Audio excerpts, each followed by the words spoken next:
Welcome to Inside Games, the only gaming news channel brave enough to tell you there's still a little hope left if you actually like to own the games you play. Yeah, a little, but you wouldn't really know it with the way executives are talking about it these days. Xbox has clearly staked their entire future on the subscription model, and now Ubisoft is in the headlines for basically taking a big old Ubi-dump all over the concept of game ownership. Well, technically that's not exactly what they did, but it really sure does sound like it when you take some lines out of context. And if a lot of people are sensitive about it, there you go. So, hey, we know it's cold out there these days, so let's all warm up around the big old rage bait fire, huh?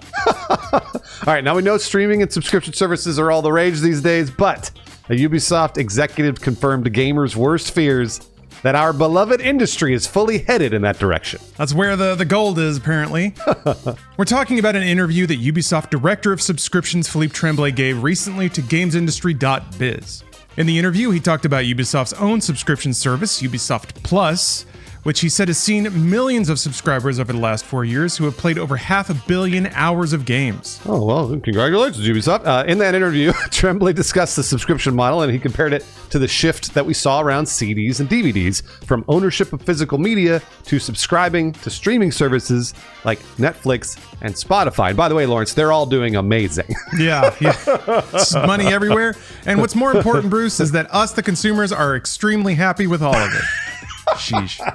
I tried playing a downloaded album off of Spotify on my phone and it wouldn't play without the internet. Yeah. Bullshit. Anyway. That's correct. Yeah. Going on to the rest of this story. Tremblay said, quote, "One of the things we saw is that gamers are used to, a little bit like DVD, having and owning their games. That's the consumer shift that needs to happen. They got comfortable not owning their CD collection or DVD collection." Did they? Really? He went on to say, quote, "As gamers grow comfortable in that aspect, you don't lose your progress. If you resume your game at another time, your progress file is still there. That's not been deleted. You don't lose what you've built in the game or your engagement with the game. So it's about feeling comfortable with not owning your game." Yeah, I know that. I know you want that.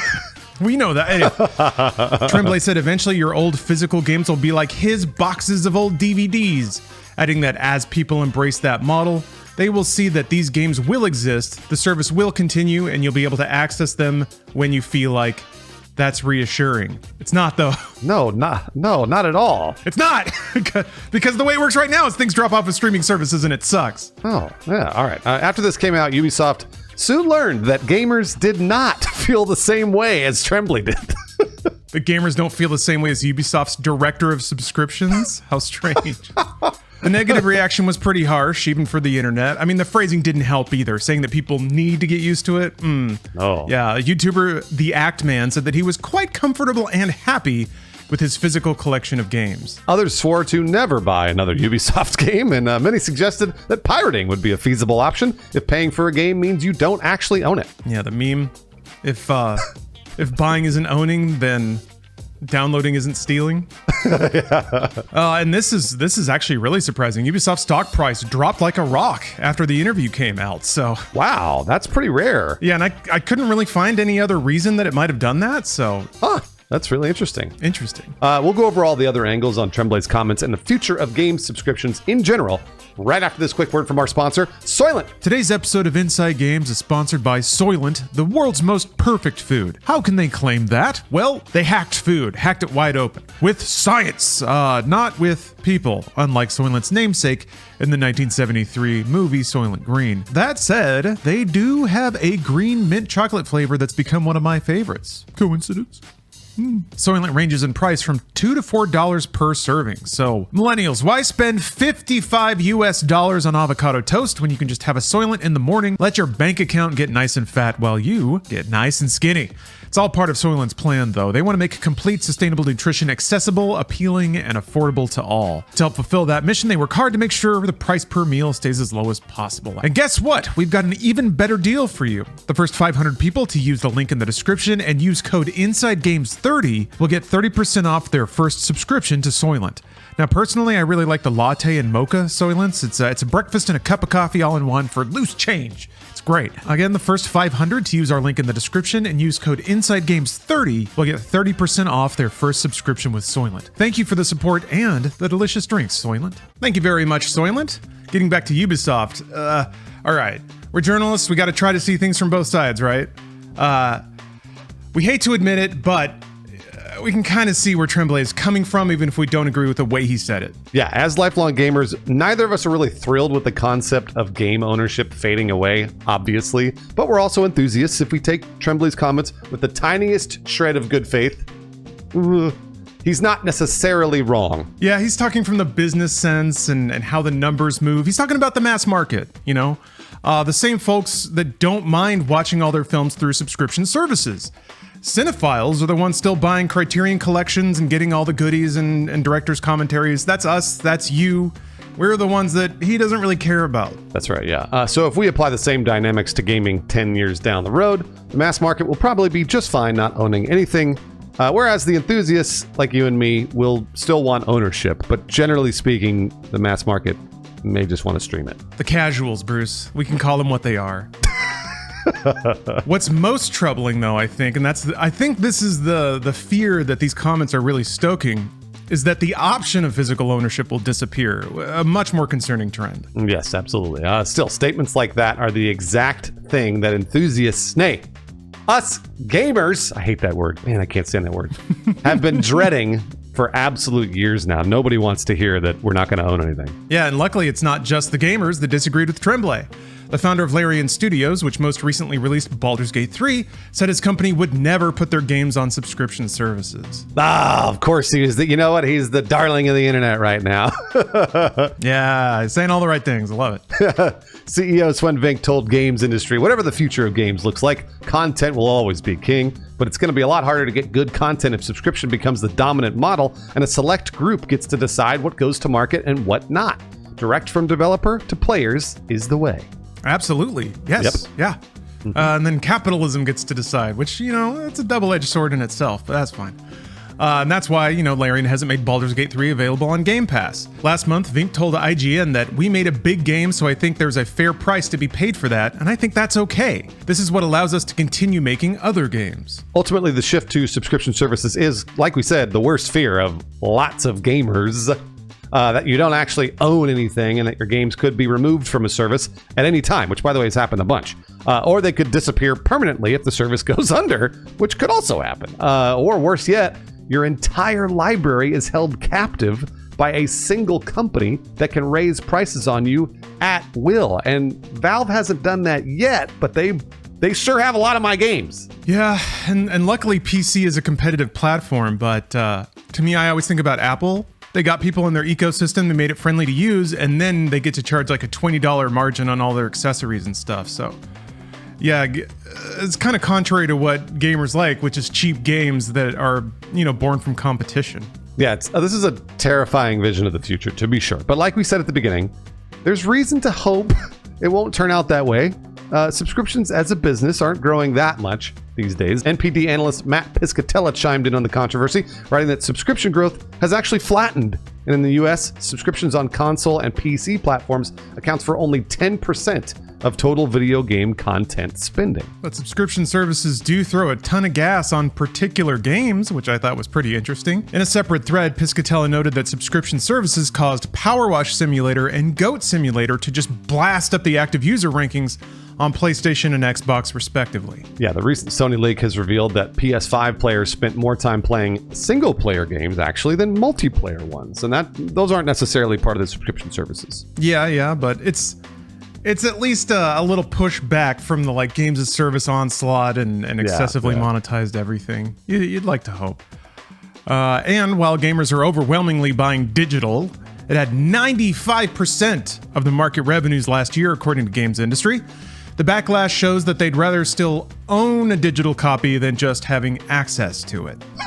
Duh. So while subscriptions are significant, they are not the dominant model right now in games. Maybe they will be one day, similar to how the music industry has become, but hopefully not. Yeah, which is tragic still. Because Spotify decides what I listen to, basically, and I don't necessarily like that. Yeah. I got to troll around Bandcamp more.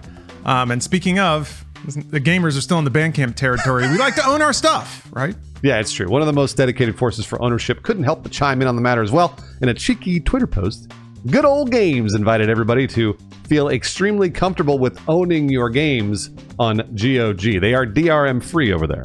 They are, yeah. It's weird. I think we've all been so DRM pilled, it's hard to understand what that means. But yeah, you buy a game from GOG, you can zip up the game folder, send it to your friend, they can unpack it and play it. It's just that simple. All right, on to the IG trademark open question. Bruce, do you feel comfortable not owning anything? How do you feel about this? No, absolutely not. I feel like I don't think anybody would ever say yes to this.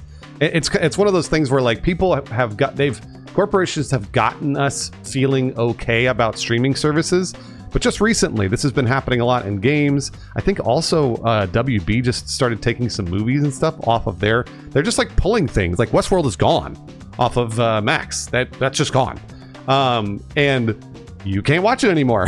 So we don't own any of that, and they can do that whenever they want. And let me tell you, Lawrence, there's one thing you and I always agree on, and I feel like everyone else in the world is always going to agree on. We don't want corporations in charge of the things we do. I certainly don't. So I want that to never happen, and I would much rather have a GOG style, which is like the digital distribution, but I can do whatever I want with the product. Yeah, I agree. There is a scary future. I think honestly for me it's more about cloud streaming than it is about subscription models. I get worried when game assets are not distributed to computers anymore, when there's nothing resident running on the machine in your house. Where it is right now, PC as an ecosystem largely provides. Games move into abandonware pretty fast. Just the other day I was like, man, X-Men Origins Wolverine, what a fucking sick game. You can just download it, man. Just it's not even that hard to find. Just a hefty Google and you get like a zip file that's got the whole game in there. Oh, wow. And the good news is that publishers don't really pursue that stuff unless they have an active competitive product on the market or something like that. So if they're not selling it and they're not like selling a remaster or anything like that, it's not really worth the time and effort for them to pursue the handful of people that download an old game because they want to play it. Unless they're Nintendo, they're weird about that. But so far, it's kind of interesting. The enthusiast funnel tends to push you towards the personal computer because it has the most options and it's the most versatile. That's also where you can pretty much play any game you want for free if you really want to. I'm not suggesting that you should steal current releases. I always pay money for a game if that money goes to the people who made it. So I don't know. I'm not too worried at the moment. But when it's cloud streaming and like gaming is just a service and that's it, and it's just the video stream you get from a Microsoft server, that's when it really sucks because they have complete control. Yeah. And a game can be completely memory hold. It's just gone forever. So let's hope it doesn't go there. I hope that cloud streaming is one of those, like cloud subscription streaming, it's one of those things that can probably get a lot of people in because of the ease of access. If it's just like a button you hit on your TV and suddenly you're in Xbox and can pick a game and boom, it goes. But sheesh, yeah. If in the same way, if I were a cinephile, I would have my chosen DVD player hooked up to my chosen TV and my beloved stack of DVDs sitting right next to it, just so I know it's always there. You know what, Lawrence? I think we all would love that. And unfortunately, it's not going that way right now. So maybe we can reverse it, hopefully, a little bit. Hey, let's move on to something more positive. Lawrence, will you tell them about the Inside Gamer Peanut Butter, the speedrunning dog? You only wrote that in the script, and I don't even know what this is. I've never even seen it. That's pretty much all I've got, to be honest. What is this? What's he speedrunning? Yeah, it was Gyromite. This was at Games Done Quick, which I haven't seen yet because I've been traveling. I'm actually pretty loopy right now. I'm on like 2 hours of sleep and I've been up for like 36 hours. Nice. So yeah, my stomach is getting really weird, man. I bet it is. Yeah. Yes, they have a dog speedrunner now. Didn't set a world record, but hopefully got treats regardless. So Peanut Butter, we salute you. World's first speedrunning dog. We also have some Inside Games Patreon patrons to call out. They actually have a fully stocked, physically owned gaming bunker just in case digital, takes over everything. Sherwin Sanchez, Alex Stone, Talia Monochrome, and Nick Calderon. I got some patrons that are way the other way. They don't want to own anything. In fact, they're taking it a step further. They don't even play games anymore. They just watch other people play games by peeping in through the windows. That's the extreme form of not ownership. Dylan Hiley, Spirit Bear, Regulus, and Tito 007. You guys got to stop creeping around.